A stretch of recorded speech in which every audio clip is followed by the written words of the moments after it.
All right, guys, we're going to be going into game number 2 between Zazu and Bly in just a second. The map that has been picked is Entombed Valley. We're just going to be waiting for someone to host that up and invite us into the game. Map number 1 was won by Bly. Very sort of back and forth game, actually, at the point where Bly had his mutas attempting to do a decent amount of damage inside Zazu's space. Zazu actually held that off quite well. Came out with the Hydra stand, such a strong push against Bly's natural expansion. Came so close to winning the game there. And then Bly came back with a lot of Banelings, which was his answer to that army composition. The Banelings did some damage, but not quite enough to finish it off, and he sort of alternated back and forth between the Banelings and the mutas behind to win him that game. So we'll see if he can do the same thing in game number 2. Of course, after the end of that engagement, Bly basically got onto level pegging and got his +1 missile attacks and got completely on level terms, but was taking his third base as well. And at that point, he was a little bit of a supply advantage as well, so he was able to convert that at the end of the game. The map chosen is Entombed Valley. So we're just going to be getting that hosted up. There's a little bit of a delay, but oh, there we go. And everyone is immediately invited to the game. Excellente. Alright, so it looks like the colors are correct as well. We're going to be getting into this game effectively now. Both players are ready, guys. I'm looking forward to this. I hope you guys are as well. This could be the last game of the evening. The countdown has begun now. Bly currently 1-0 up against Zazu, and the winner of this best of 3 gets that ticket to I-47 Hotel, travel expenditure, and prize money for winning the online tournament as well. It's all to play for here on Entombed. Let's see what can happen in game number 2. Let's get into the game.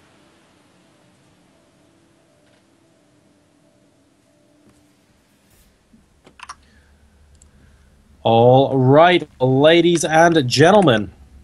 Spawning over here in the bottom left-hand side position, possibly for the last time tonight. Let's see if he can convert it. He's up 1-0 in this best of 3. It is Acer's Bly. And his opponent spawning in the top left position as the blue Zerg. Ladies and gentlemen, it is Zazu. And I wish I could say yes, but it only goes out to the observers, so I'll say it to them anyway. But basically, yes. And they're going to scout each other first. Anyway, it looks like the first Overlord for Bly is actually going into the cross-map position, and Zazu will be seeing the bottom. So not too much of a problem there. The spawns are in locations that both of these players would expect. And let's see what kind of strategies are going to be employed by these guys in game number 2. Now, we see Bly as a pretty unorthodox Zerg player, especially in ZVP, where he doesn't like to go up to the fast 3-hatch. He gets up to quite quick layer and infestation pit off of 2-hatch before taking a third against Protoss, and by and large it seems to work for him quite well. But against Zergs, he plays a lot more normally. We don't see too much variance in his play compared to his play against Protoss. We have the spawning pool going down at effectively the same time here, as this Overlord is going to scout that Overlord as well. So I'm pretty sure Zazu knows exactly where his opponent is right now. That Overlord cannot have come from very many places. And we have no gas being taken for Zazu, but we already have 1 gas being taken by Bly. So he will be able to get that faster Zergling speed up and running out on the map here. Let's see if he ends up using it to his advantage here. We can see the Overlord that was going towards the center of the map has now been diverted. So that's a really good way of doing it, actually. If it goes across the center, then you simply scout your opponent. But if you find out your opponent is above you, then you can change direction and have one Overlord on the right of the main and the other Overlord on the left of the main. So that's exactly what Bly has done here. A really cool tactic from him. And we have got the expansions going down at roughly the same time for both players, with Zazu slightly faster. Worker supply is currently 19 to 16 in favor of Zazu. Of course, he did not get his gas, so he is going to be mining just a few more minerals than his opponent. We can see there is enough gas now for speed, metabolic boost, and a single drone is going to be left in that extractor. So that tells us exactly how quickly he wants to be mining gas here. And the answer is not very, but still quick enough that he can get his baneling nest at a vaguely reasonable time. So let's see if that is indeed what Bly ends up going up to here. And it looks like 3 drones are going to be able to surround and kill a Zergling. Apparently 56 resources have been lost by Bly so far this game, and Zazu still played a perfect game. So let's see if they can keep that up going into the middle. In a ZVZ, of course, highly, highly unlikely. Tremendous casualties on both sides do tend to be the name of the game here, and Bly looks like he's going to be getting aggressive. Only a couple of drones at the natural expansion, and 14 lings on the way. He wants to end this one quickly, ladies and gentlemen. Can he do it? We'll find out in just a mo. Zazu now going to be taking both of his gases in his main base, and is going for the Roach Warren as well. But is this timing going to be enough? Let's see. These lings are actually staying at the hatchery at the moment. Bly wanting to keep them out of range of any prying overlords. So really waiting until the absolute final second, sending in the queens to kill off the overlord as well. Doesn't want Zazu to see that all of these lings are moving out of the map. And here we go. All right. So Zazu sees 2 lings and then sees approximately infinity lings. He is now going to be making all of the roaches. Can he hold on to this particular push? This is going to probably decide the game here, as Bly gets his baneling nest behind this as well. And here we go. Leading straight into the main base. The roaches nowhere to be seen. The queen gets surrounded, needs to stall for time until the roaches pop. 8 roaches are about to pop. And there they are, moving up from the natural, but the lings actually surrounding a whole bunch of stuff. And now going in against the drones at the main base as well. They're on hold position while the roaches are in the back. Hold position might be coming out from Zazu there. He is at 40 supply versus the 35 of Bly. But Bly continuously making more links now. He has 12 more links streaming out across the map. Is it going to be enough, though? Zazu looking like he might be able to hold on there. Nice drone drill once again. And how many workers have been killed? 2! Are you kidding me? 2 workers have been killed. What an amazing hold by Zazu. Oh my goodness. All of these resources lost, guys, are in roaches. Well played by our Blue Zerg player here.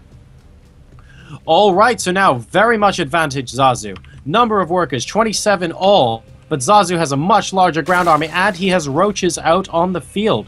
What can Bly do from this? I am not sure. I think Zazu might be able to reach a point where he can slowly start pushing out across the map. Let's see how aggressive he is willing to get. There are a small group of lings here from Bly. The purpose for them being there is so that when he sees the roaches and lings move out for an attack, he can go in for a counter. And that is what he's relying on to buy himself time now to get back into this game, because he has only just started his own roach war, and Zazu now has more workers as well. Zazu is in an advantageous position, but like we saw in the last game, when he's in that advantageous position, he just hasn't really got that killer instinct to kind of finish it off. And I really want to see him attempt to finish that off against Bly here and force this series to a game number 3. But I'm beginning to wonder whether he's going to do that. We'll find out in just a moment. He is actually thinking about moving down his ramp here, but the Roach Warren and the second extractor is now complete for Bly. And the longer Zazu waits, I think the less his advantage is likely to become, unless he does a little bit of harassment as well. He is still up in workers, though, so it's not like this is a dire situation or anything like that. He is still 40 to 35. I just think he has the opportunity to hit Bly where it hurts, and I'm a little bit surprised he's electing not to do so. But Bly, at the moment, he's actually just spent a absolute metric ton of money, guys, on roaches, so maybe he's going to be the one going for a little bit of a push. +1 missile attacks is only halfway done for Zazu, and he is only halfway through metabolic boost as well. Now, these lings, I believe, from Bly do already have that metabolic boost upgrade. Yes, they do. So that could potentially be a bit of an advantage for him, but he only has that window for another 30 in-game seconds before that actually stops. And then shortly after that, +1 missile attacks are going to finish for Zazu as well. So Zazu's still looking in a pretty good position. He is at 103 supply versus 88, at 40 workers versus 35, constantly 5 ahead, effectively. And Bly is really trying to do something against this. This Overlord sees the roaches are incoming. What's he going to do about it? Where is that spread? Hiding the Lings in the back until the Roaches engage. Oh dear, is this going to work? We'll find out in just a mo. We have some Banelings with Bly as well. And here we go. I think he's going to wait until the Banelings engage. And oh no, he's actually moving forward and killing 2 Roaches for free there. Zazu attempting to get a Bly out, and now he's moving back in. A lot of Baneling explosions. Okay, the Banelings have exploded. Now the Lings can come in. There are still 2 Banelings in the back. How many Lings are they going to be able to kill? Oh, one gets a decent number, and the second one also gets a decent number, but there are still about 10 to 12 Lings left over here, and this attack from Zazu is looking pretty good. Let's see what Bly has at home to defend. Not too much, because his Roaches are caught out in the middle of the map as well. And dear, oh dear, these Lings on the counterattack might be able to take Bly down and force this ZVZ into a game number 3. It looks like it's going to happen at the moment, but we were in a similar position last game, but it wasn't quite this advantageous, though. What can he do? Picking off those Roaches just as they spawn here, and 102 supply versus 63. Bly constantly producing Lings now, and Zazu with Roaches plus Lings on the way. And yeah, I think it's just too many Roaches, man. Bly's just not able to reinforce fast enough, and I think Zazu might have this game too. We could be going to an ace match in both of our semi-finals, and that would be the perfect exciting finish to this ESET UK Masters qualifier number 1. We have the Queen going down in the main base now. The Roaches in the mineral line. Bly is down to 50 supply. Zazu up to 99, constantly streaming more units across the map. There is no hope for Bly in this game. GG! And Zazu, ladies and gentlemen, ties the series up 1-1. Really nice counterattacking there from Zazu. Had an advantage, didn't strike back immediately, but did at least eventually strike back. Now, in game number 1, he also struck back, but Bly had such a great engagement with those Banelings at the ramp in game 1 that he was able to somehow turn it around. No such luck in game 2, though, on Entomb Valley, and that means we're going to be going into a game number 3, guys. We'll be right back with that game after a very quick commercial break. Don't go anywhere, it all happens now.